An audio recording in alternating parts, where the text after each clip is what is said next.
સુરતના ઉમરામાં સ્કૂલના વિદ્યાર્થી પર લોખંડના સળિયા વડે હુમલો કરાયાનો આરોપ। એક વિદ્યાર્થીએ બીજા વિદ્યાર્થીને સળિયાથી માર મારતા પરિવારમાં આક્રોશ।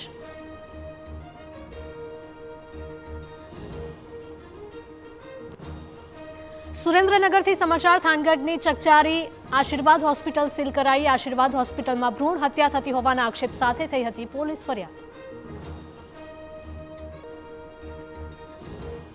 ઉકાઈ ડેમના 4 દરવાજા 4 ફૂટ ખોલવામાં આવ્યા। ડેમમાંથી 71,000 ક્યુસેક પાણી છોડાયું। ડેમની સપાટી 341.88 ફૂટે પહોંચી।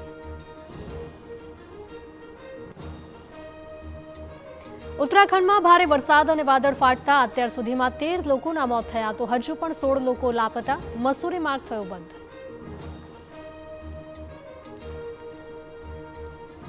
હિમાચલ પ્રદેશમાં વરસાદ અને ભૂસ્ખલન બાદ મંડીમાં વણસે સ્થિતિ। સુંદરનગરમાં ભૂસ્ખલનમાં મકાન ધરાશાયી થતા 3ના મોત તો આજે પણ ભારે વરસાદનું એલર્ટ।